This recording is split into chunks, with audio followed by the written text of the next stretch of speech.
Ready to climb the wall?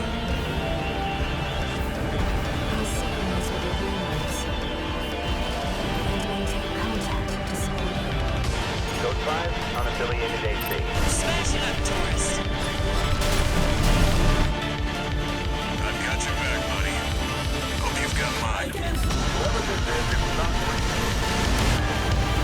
I won't miss.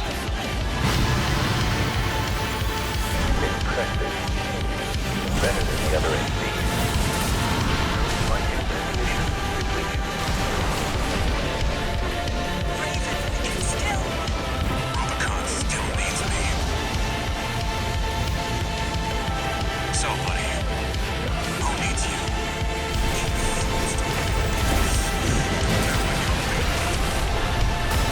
You know what's good for me. It looks like the guest of honor's here. Hey, buddy. Never thought I'd be rubbing shoulders with the liberator of Rubicon. Let's show them there's a future for Rubicon beyond these scorched skies.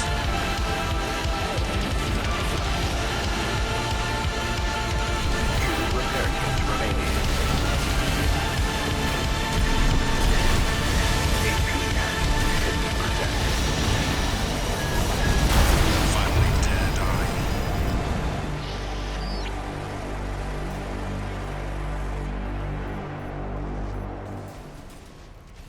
The world of Rubicon is a hectic and dangerous place. It needs a savior, and that savior is going to be our buddy, Rusty. The rules of this run are simple. I use the AC preset, Steel Haze, and roleplay as Rusty.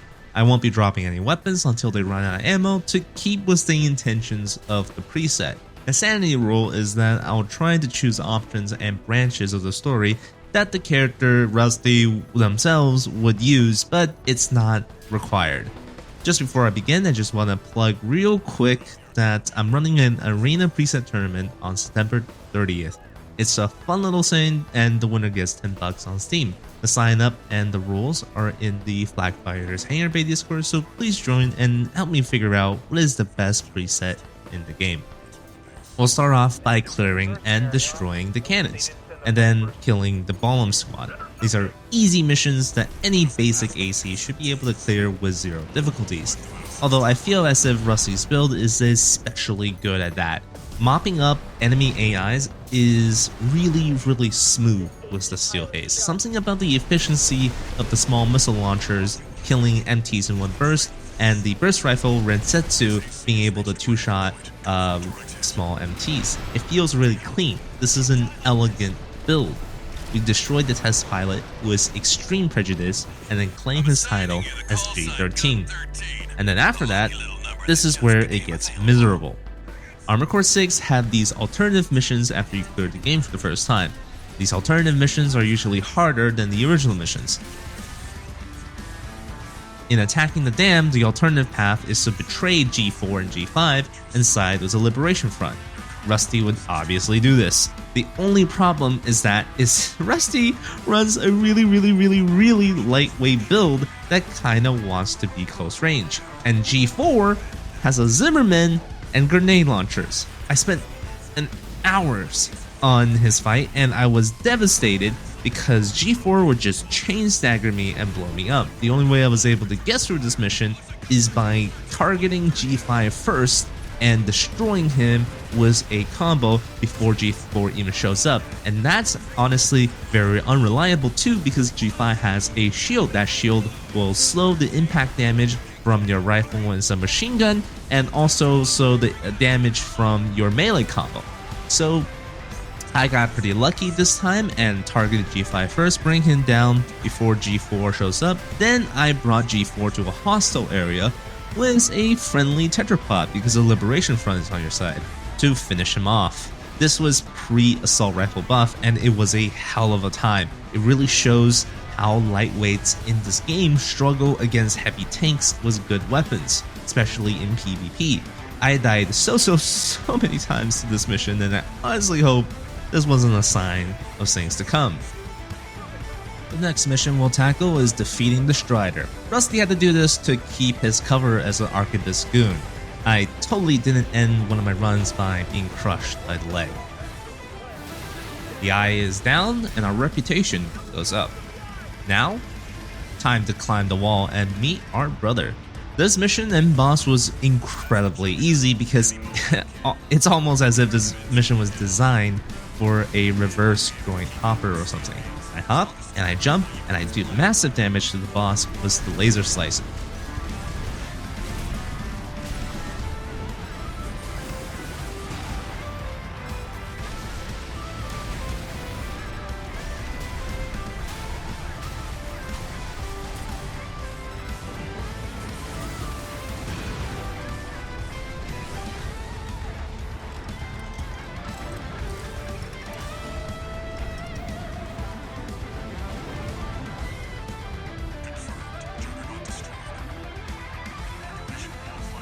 Easy peasy lemon squeezy.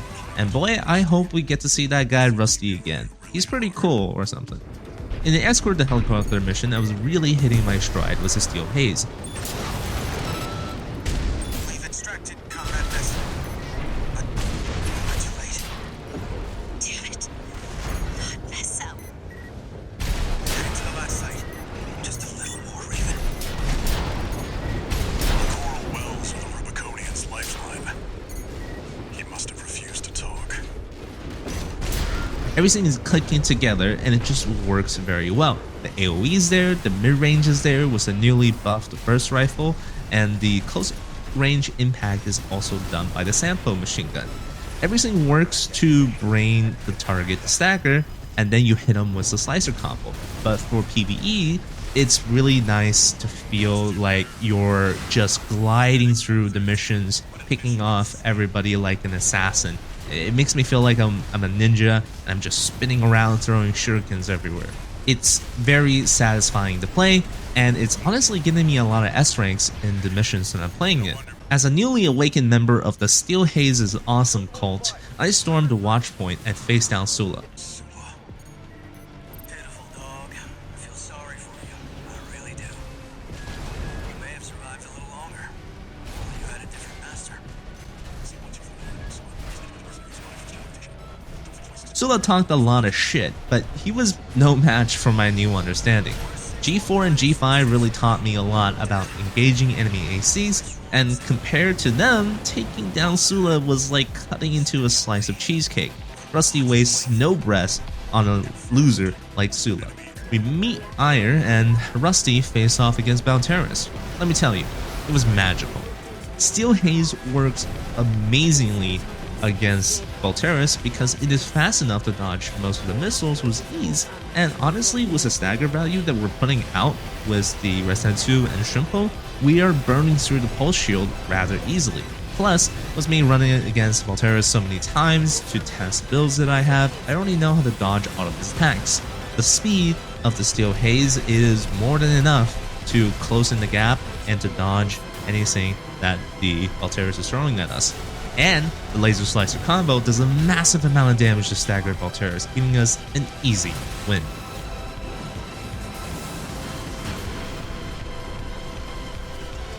Carla's Cleaner is next. The magical experience just doesn't stop as I cut down goons left and right.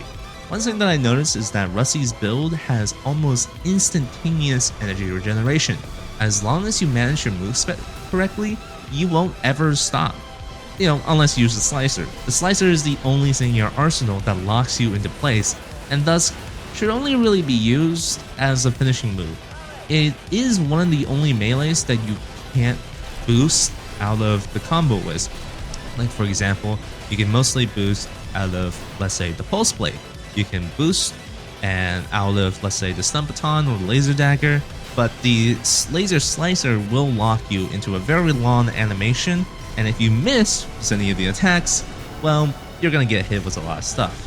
The funny thing about fighting the Cleaner is that using the charge attack of the slicer is hard, because you're prone to hitting the side of the grinder arms during the animation and getting damaged. I have no idea why that happens, but it's just something to know. We also aim for the top of the Cleaner in order to stagger him.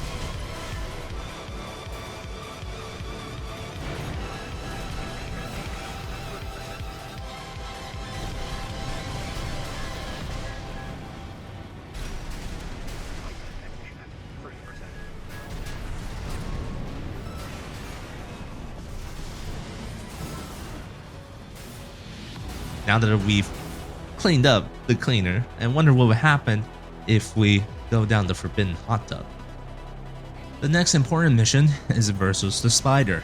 Anyone that runs a lot of heavier builds would know that it is really hard to dodge the attacks of the spider. However, now that I'm running a light build, it's super satisfying to just be able to outrun most of the boss projectiles. All I have to do is strafe and it just cleanly misses me.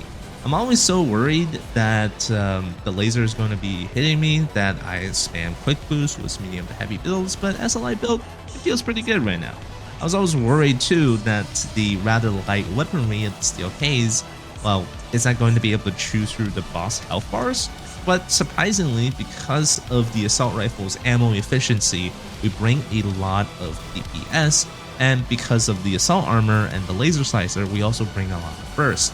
The DPS is obviously the rifle and the sample submachine gun, but the plasma missiles do a surprising amount of damage because of the lingering AoE that it has.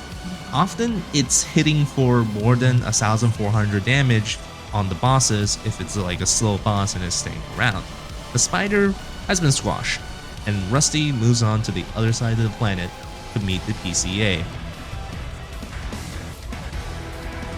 Now that the PCA is in town, though, everybody else on Rubicon moves to counter them. This means I take on every anti-PCA mission I can get.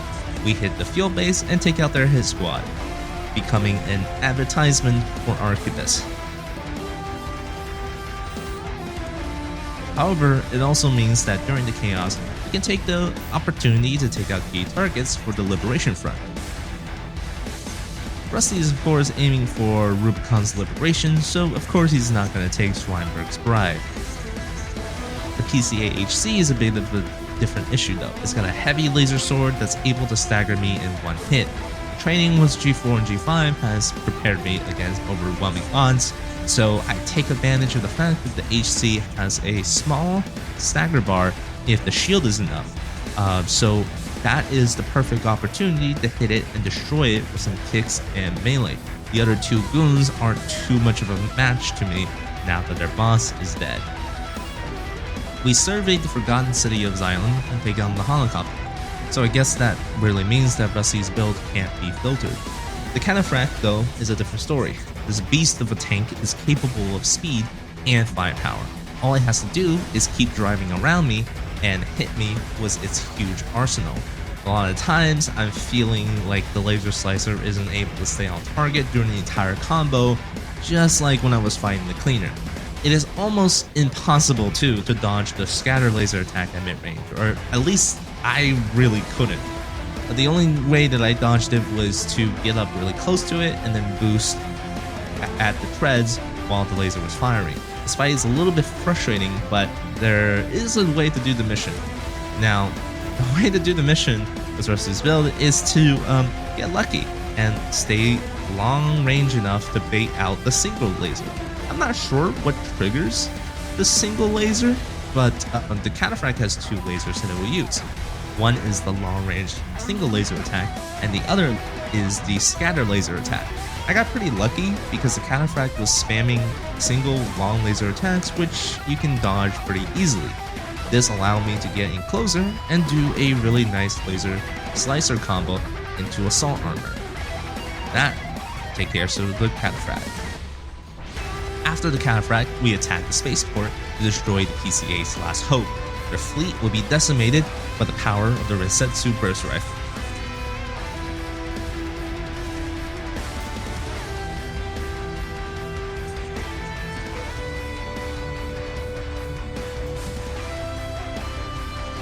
Our buddy comes into the aid against the PCA goon squad that shows up.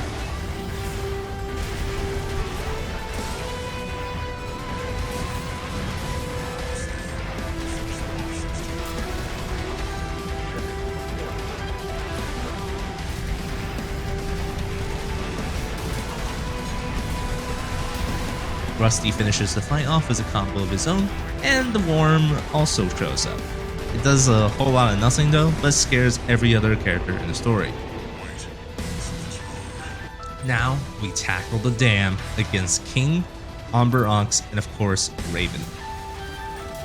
I'm not exactly sure why they keep talking about the call sign Raven because I'm clearly Vesper V.IV Rusty, pilot of the Steel Kings. This fight is pretty rough though. The number advantage of the enemy gets too much to handle if not I'm not being fast enough. Both Umber Ox and King are huge beefcakes with a lot of health, and they can both easily kill me if I'm not careful. Umber both have tank treads and big weaponry that can obliterate my health for getting too close. She's also a bitch for having a pulse shield, making this fight even longer.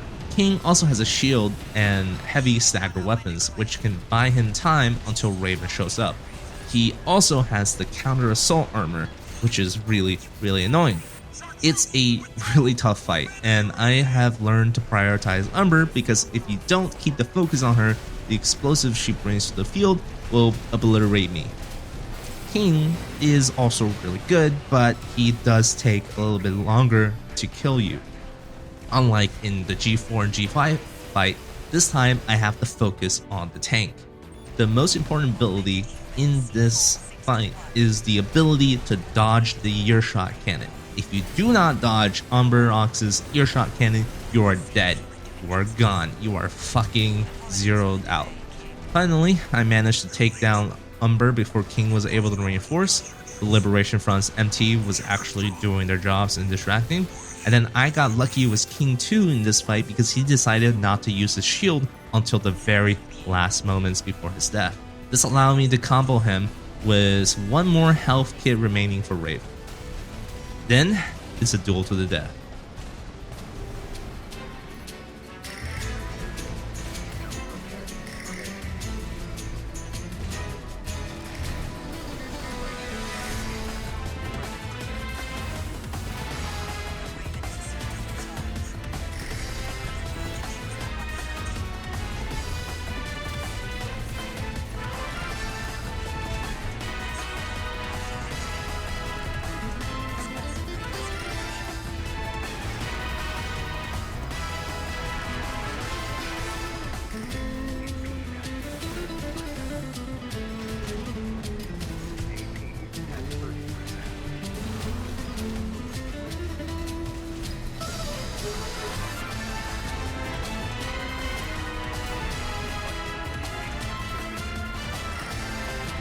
I throw one punch to end it all. During the Ice Worm mission, I forgot to bring the stun needle. What? You didn't bring it? Gun 13, your ability to ruin my field trips is uncanny! Technically, the run is over now because I don't think Rusty's build or any arena presets is capable of melting 4 Ice Worm shields. So I recreated Rusty's build down to the color scheme and weathering just so I can pass through the mission with the needle. Now it's time to get rid of Balm for Arcubus. We hold a little therapy session for G.V. Iguazu in the form of an ass woman.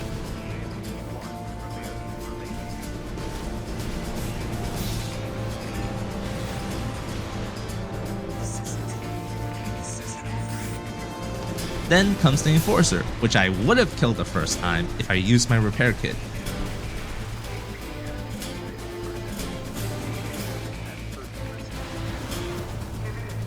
Geez, you really can't make any mistakes as a lightweight mech. The important trick here is to abuse the fact that you have reverse joint legs. Then keep jumping over the Enforcer's ground-based attacks. Clean him up was a damage combo, and we'll move on to Michigan. Rusty is supposed to be able to do that mission himself, and honestly, it's like the mission was designed for him. I wonder if the Steel Haze is a developer's favorite mech or something, because it gets a lot of love. Tough love that G1 Michigan gives out in abundance to his men. With Liger tailed down, it's easy to mop up the rest of the MTs. We'll also take this opportunity to take out Hawkins and Peters to show respect to our Uncle Flatwell. This betrayal might hit them hard, but they stand in the way of Rubicon liberation.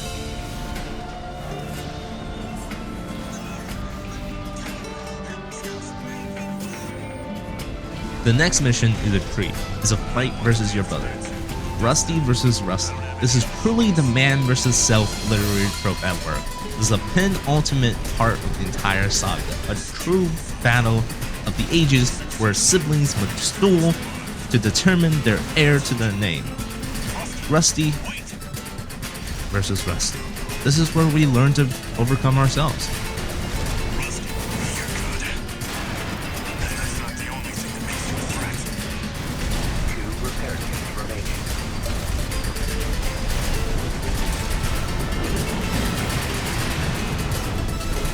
Some things changed since last time. But you still haven't found a purpose. AP at 50%.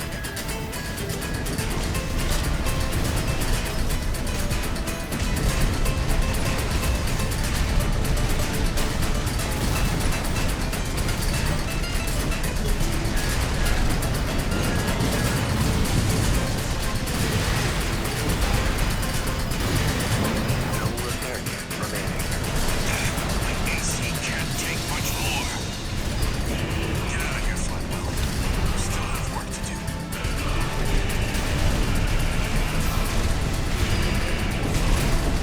Light and ammunition at 50%.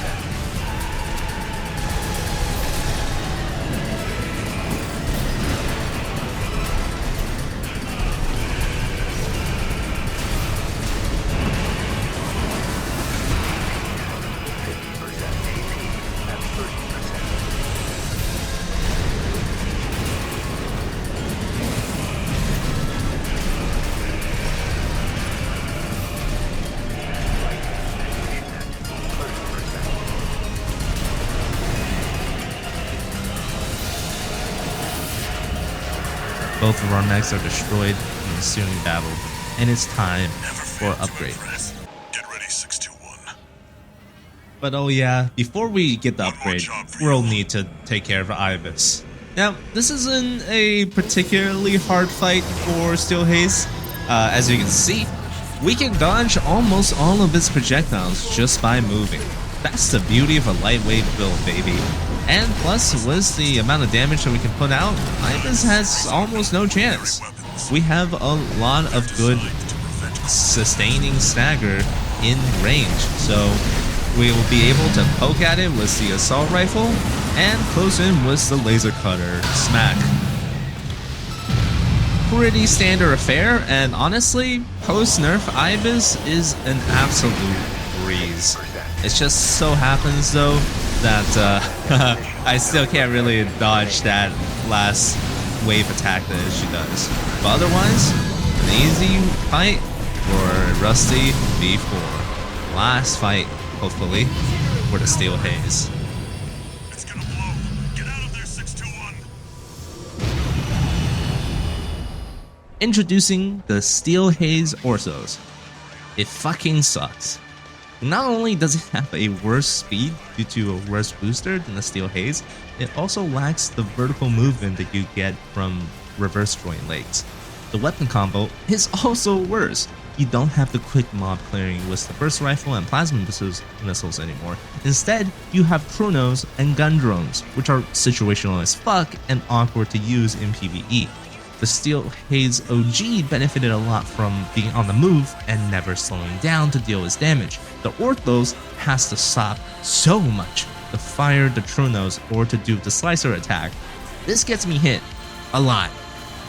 Even if the Orthos have a better quick boost distance from being so light, it also means that your kicks do less damage. And oh yeah, no more assault armor. Why the fuck did they get it replaced by terminal armor?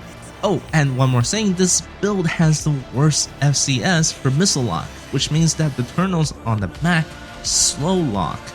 It's so slow, it's embarrassing.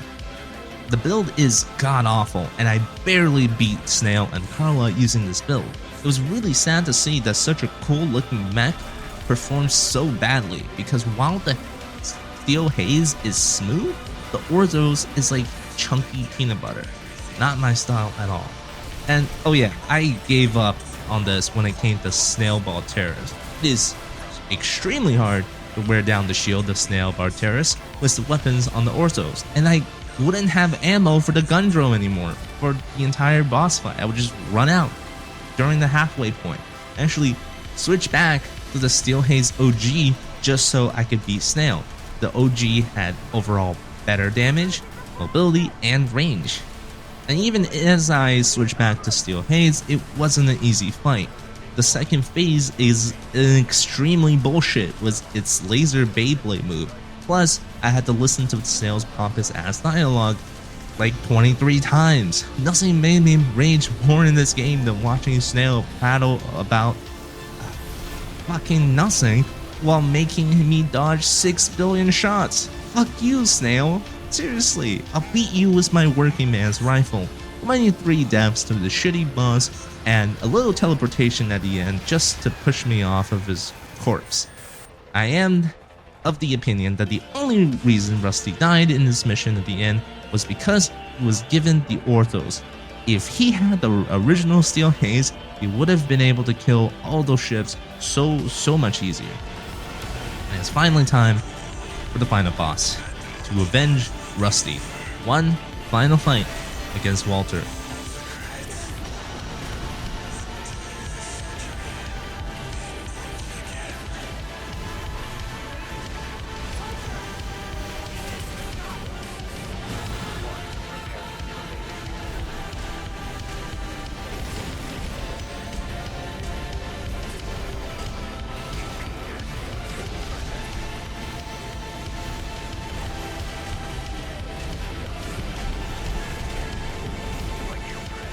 Walter is another intruder to Rubicon. It's his ideology and his friends versus Rusty's idealism. In the end, he is defeated by V.IV Rusty's Steel Haze. The answer to the question is clear. It is possible to beat Armored Core 6 as V.IV Rusty. Thank you all for watching. Please consider becoming a patron for more videos like this.